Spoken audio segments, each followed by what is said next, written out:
Smaller group today.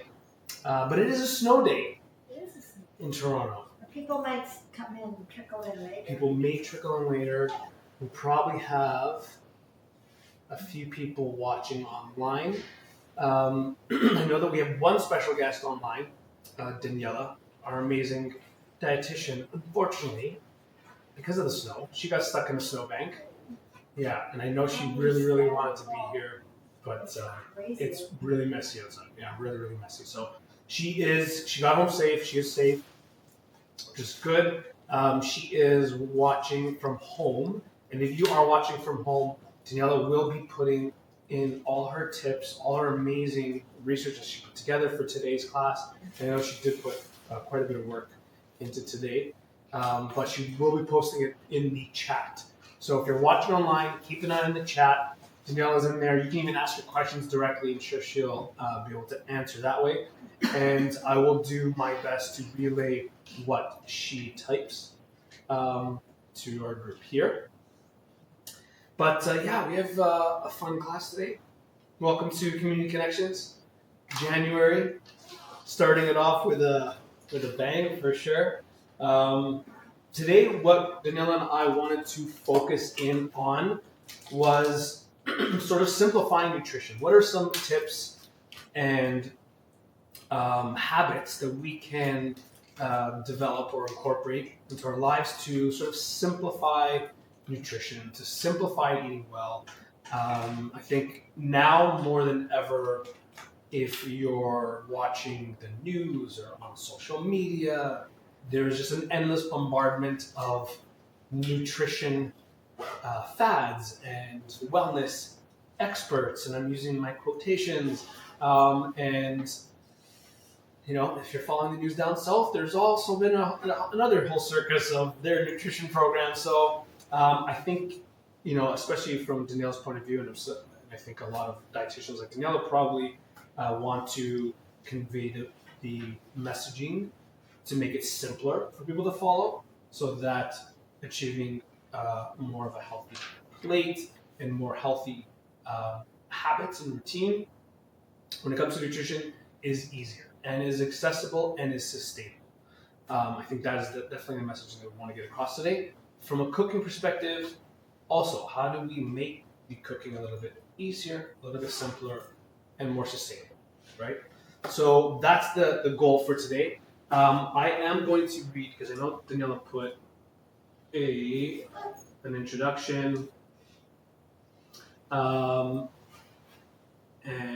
we'll read it quickly. So, all right, introduction. I'm not going to use Daniela's voice, but what she's saying. So despite what social media and marketing machines want you to believe, you can achieve better health without complicated regimes, expensive supplements, and or the latest gadgets. Hello, welcome. So I think the big thing now, and I know Daniela was talking about it before, and I was learning quite a bit about it, is the protein and fiber maxing trends. Has anyone heard about this? This is like the latest thing. Protein and fiber maxing trends.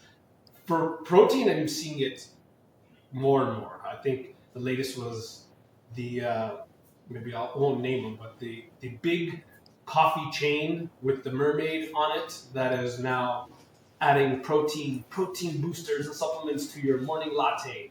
And you're seeing like Doritos chips with protein added to it. And so the protein maxing marketing machine, as Daniela put it, definitely in full force. Yes, most people could use more protein and fiber in their diet, but it doesn't mean that going above and beyond the recommended amounts is necessarily better.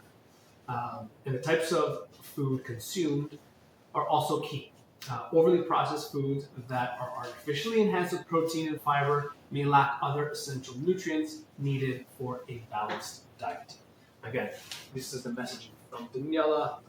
Those of you who just joined us, Daniela is stuck at home, and her car is stuck elsewhere in a snowbank. So she will be relaying some of the messaging through our chat on YouTube today.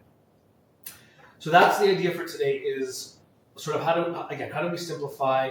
How do we navigate some of these like marketing?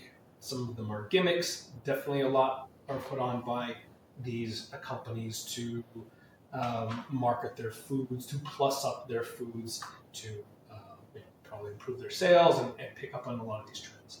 Doesn't have to be complicated. Doesn't have to be expensive.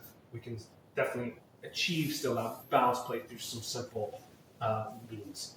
So for today, we're going to start off, and I'm going to jump into the first recipe. I'll keep an eye on the chat with whatever tips Neela has. But we're going to start off with our first recipe. This is a salad, but this is based off of one of my favorite whole grain options to use. So we're talking about like little easy protein and fiber hacks here.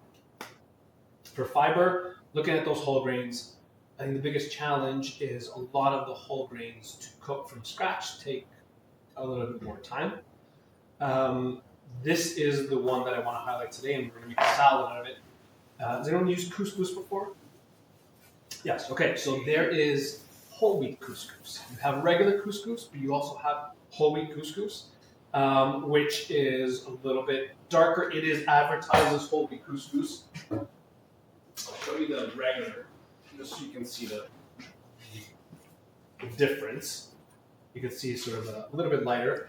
Regular couscous is also great, but it's going to lack that fiber because it's just semolina flour. It's just made of semolina flour, whereas the whole wheat couscous has that whole wheat in it.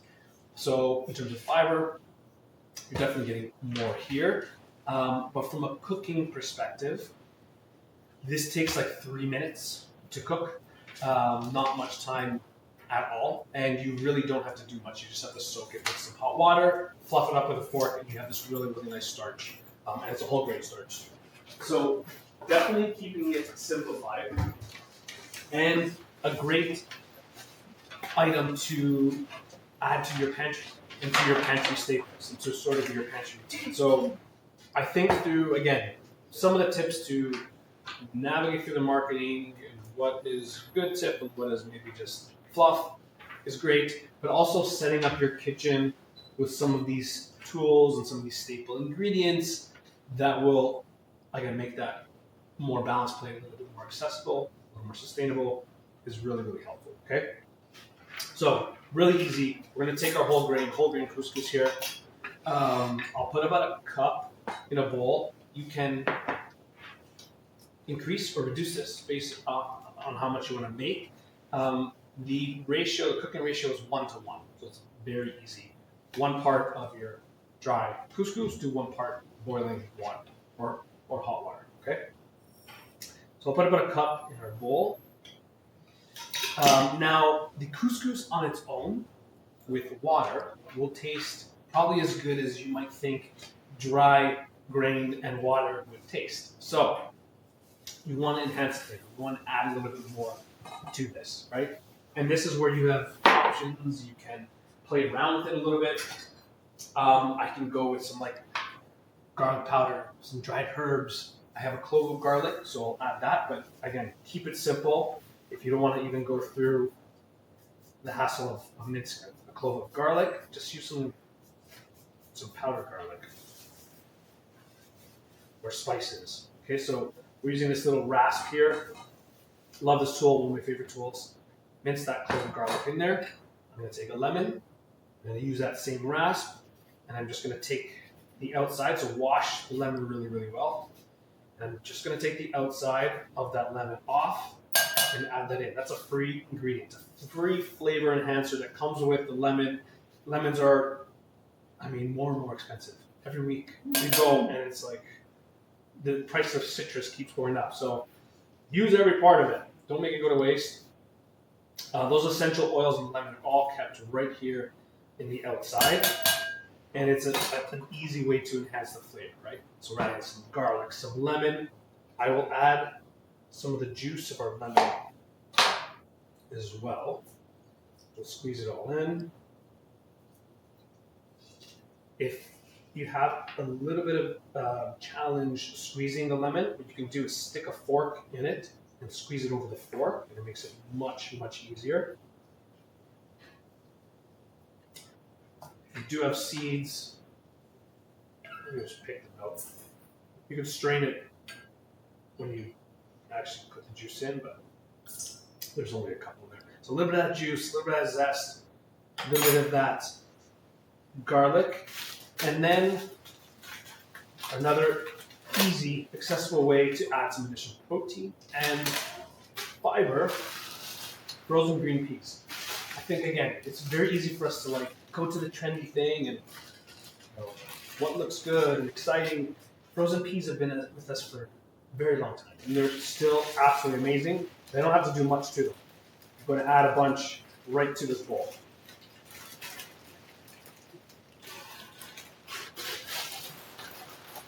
As it steeps with the boiling water, which we're going to add, it'll soften the green peas and cook them perfectly so that they're not overcooked and mushy, but they'll still have some nice texture to them. So we have some green peas in there. Now I can go ahead and add my water. I'm boiling it in a pot, but even if you set a kettle of boiling water, that works as well. Oh, you know what? We should add a little, let's do a little salt and pepper to this. And again, here's where you can play with it a little bit in terms of the flavors. A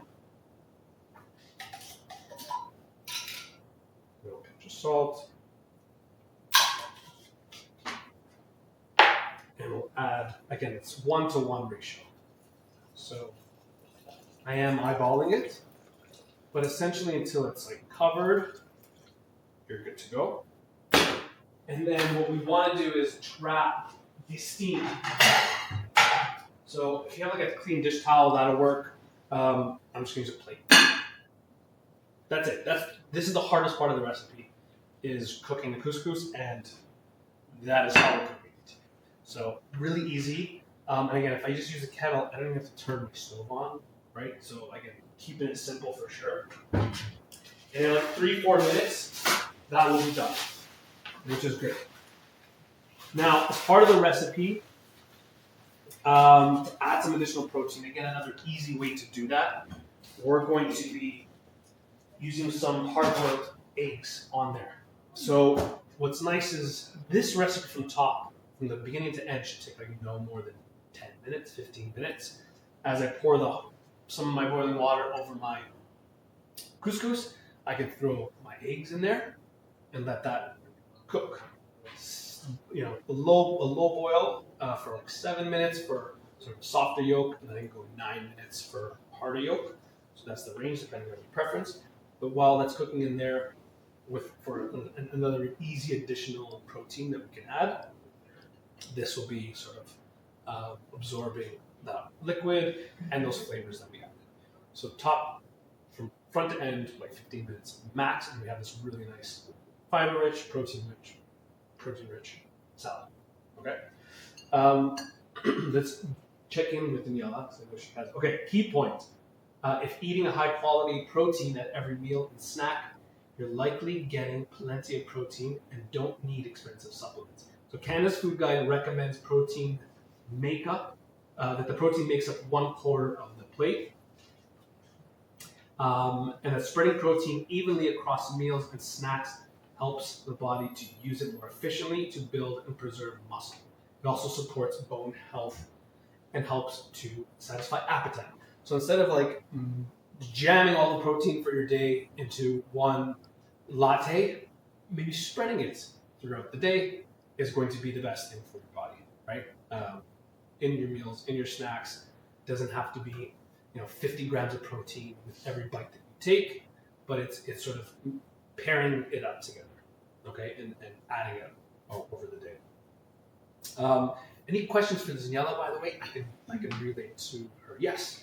So about those, because I was a few minutes late. Yes. About those packaging whey proteins that they sell. How about them? Is it okay to use them? Is it preferred not to use them? Yeah, good question. Yeah, we've talked about whey proteins and its use, and those are great options, easy options to include in, like, not only the traditional smoothie, but you can add it to other things too, right? You can add it to like desserts or like a yogurt bowl or something like that. So they are great options. Daniela, if you're watching, any tips on whey protein I know that Danielle did put some information together. So Daniela, anything on whey protein that we can relay, she'll get back. She's there. I can see her. And while she's doing that, Daniela mentioned that 20 grams of protein. So if we're talking about animal-based protein, 20 grams of protein looks like about 3 ounces of fish, which is about the size of a deck of cards, or 2 eggs, or 2 ounces of cheese, or a cup of cooked beans, or half a cup of quinoa. So you have an idea, looks-wise. When we're talking about fish, it's about a deck of cards, 2 eggs, 2 ounces of cheese, cup of cooked beans, half a cup of quinoa would be your 20 grams of protein. Okay? And if your appetite is not so great, like you mentioned, protein powder is a really great option. Look at the ingredients and make sure that it's pure, no other additives. What it means, like how many ingredients it should be. Right. Daniela, are there any key ingredients we should be looking for to maybe avoid? Because I know the other time you said that when you look at the ingredients, when they are less than 5 ingredients, usually it's, but then I don't know, like on those things there are lots of You're right. Yeah. And another question for Daniel, if we take more than daily portion of the protein, like let's say if it is 60, what if somebody takes 80 grams of proteins per day, what happens? Right. Yeah, so Daniela, a follow-up question, if we have more protein, is that an issue than our daily recommended need? We'll see what she says. Awesome. Okay, so Chairman, just a question about the lemon and the fork. Yes. You just poke the lemon after it's cut in half to break the membranes, or what you got it. Yeah. So almost similar to like a traditional one of these juicers that you may find hanging around. This is not a very common tool anymore, but this I think does a much better job. It's a little bit easier, cleaner. Just like you said, after it's cut, you can stick the fork in like this, and this is done. So I can do it just to show you, and then we just squeeze it over the fork. Oh, okay. And I can already feel it. It's so much easier. Oh, okay. This helps to keep it stable, which is nice. So you're not fighting with actually holding it and gripping it and losing control of it. But it is breaking the membranes, helping to break the membranes. So you're getting way more juice out of it with a lot less. Section, I guess. Absolutely, move it around. Okay, thank you. You're very welcome. You're very welcome. Yeah, especially if you're dealing with neuropathy, squeezing a lemon can be a very challenging task, right? So very, very helpful to have that. So the couscous is done. We're fluffing it up. And then here's where we can add some other ingredients. And again, these are options. This is just sort of a reflection of like if you have leftover cucumber or leftover carrots, go ahead and add it. Or canned beans, right? So with the cucumber, I just want them like sort of bite size. So I'll slice them across and then run my knife across those slices. Just so we have these like tiny little pieces here, dices here. But if you even have them sliced, with no rules here, I actually have some done as well. Cheat a little bit. Like that. Feta cheese, or like a sharp cheese, a little bit goes a long way. This is a nice way to really help to boost the flavor, but we don't need too much. I find the milder cheeses, if I'm not careful, I can probably go through a block without even blinking. So the sharper cheeses, it's really hard to overdo with the sharper cheeses because it's very rich, the flavor, and so a little bit does go a long way. It's a nice way to help boost flavor. And then 2 ounces, like Danielle mentioned, you're getting 20 grams of protein there. So Danielle said we're going to include actually a resource on best types of protein powder. So she's going to put something together we could share. Was that 2 or 3 ounces for the 20 grams? 2 ounces. Yeah, for the cheese. More protein than daily recommended amount can be an issue for some, so it's something to discuss with your healthcare team. Too much can impact your kidneys that filter out waste products of protein. So it's something to talk about. And it's probably something that you don't want to do too long. It might happen here and there, right? Yes, exactly. But over a prolonged time, you probably don't want to do it. And yeah, so it's 2 ounces of cheese. 2 ounces of which cheese? Which kind of? Any? Yeah, you're targeting. It'll vary a bit depending on the moisture content of the cheese. Like your sharper cheeses will have a lower moisture content, so the protein per volume will probably be higher than something that has a little bit more moisture and more water inside, right? So we'll toss this up. I have some fresh parsley. We're gonna throw some in. But again, thinking about what are some easy ways we can add some flavor, condiments, dressings. The sharp cheese I like adding, but this could be a sambal or like a chili crisp or something like that. Whatever we have, it's a great way to, or whatever you enjoy, it's a great idea to keep that in your pantry, keep that stocked. And then, like I mentioned before, if you have, like the eggs are so easy, very easy way to get some additional protein. Actually, we'll plate it up nice. Where you don't need anything too complicated or gimmicky. So we'll plate this up. For those at home, try to give you a closer shot here. Daniela's usually our cinematographer as well, so.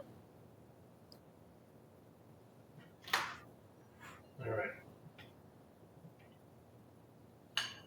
Daniela can let us know how I'm doing with the shots. But the salad is, again, this took like 10 minutes, and the couscous is really like 3-4 minutes and it's done. Using some frozen green beans, frozen peas, but it could be frozen green beans. It could be, another frozen spinach even. Like whatever you have. The frozen ingredients are so easy, accessible. I know we love talking about it because nutritionally, just as good, budget friendly. Tell me about Yes. green peas. So you didn't cook them, no? Because usually I always cook them. I didn't know that we can take them and cook Yeah, no. Soaking in the boiling water is more than enough time to cook them and warm them through, and then they're good as is. Yeah. Plus, they're not mushy, right? Mm-hmm. They have a little bit more texture to it. Maybe the green beans need a little bit of. Yeah, maybe the green beans. The green beans are pretty quick as well. Yeah. Something bigger, maybe like a frozen broccoli. Yeah, maybe. Yeah.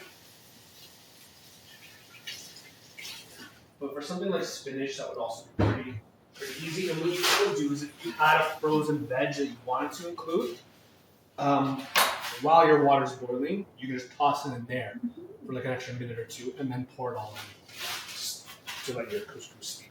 That's really pretty. But yeah, and there we go.